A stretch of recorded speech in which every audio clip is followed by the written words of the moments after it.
Rewmi 24 TV. seeti micro yaa ngi am de xool leen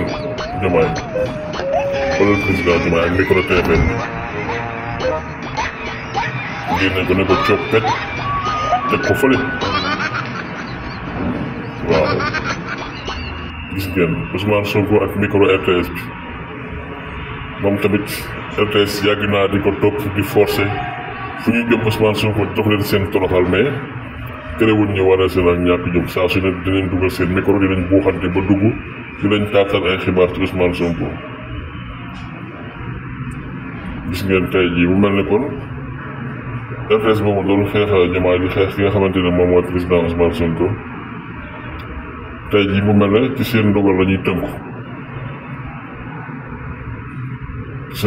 tënku mooy lépp lu leen neexul mun nañ ne du fa am parce que xam nañ ne télé askan bi la Sénégal yëpp a bokk RTS kenn moomu ko kon ñoom lañ daan doxal démb seen ak ñàkk xel la woon ak seen jaay doole ak tappale bu metti moom lañ nekk woon lëkkaloo ci nag ak TFM Futurs Médias RFM ñuy jamono di sàcc ay élection ak a def lu leen neex saa su ne ca kenn du ci mun dara te loolu jeex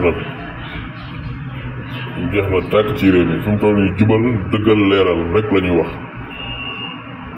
liggéey suqali réew mi ngir mu mën a jëm ci kanam loolu la Diomaye woote ak premier ministre Ousmane Sonko waaye daal kon mu mel ne TFM moom ak RTS yàgg nañu leen a jox seen ab toroxal de gis Diomaye ni mu coppatee micro TFM bi nga xam ne